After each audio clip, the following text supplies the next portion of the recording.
ağzınızı.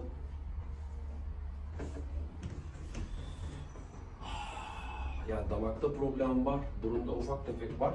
Ama zaten size ben hiçbir zaman ameliyat olmalısınız demeyeceğim. Size hep şunu söylemem lazım. Sizin cihazınızı kullanmanız lazım. Yani içgörü oluşturmanız lazım. Ben uyku apnesi hastasıyım ve benim CPAP cihazı kullanmam lazım. Çözümü peki?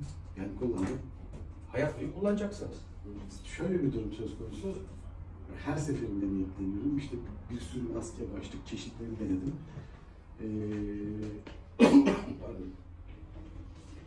Üçüncü gün, beşinci gün gece uykumda çıkarttığımı fark ediyorum. Sabah uyandığımda zaten çıkartmışım. Eğer CPAP cihazı kesinlikle kullanamayacaksanız o zaman cerrahi müdahale yapılır. Ama hiçbir zaman sizin gibi bir hastada CPAP cihazının başarısı kadar cerrahi tedavi başarılı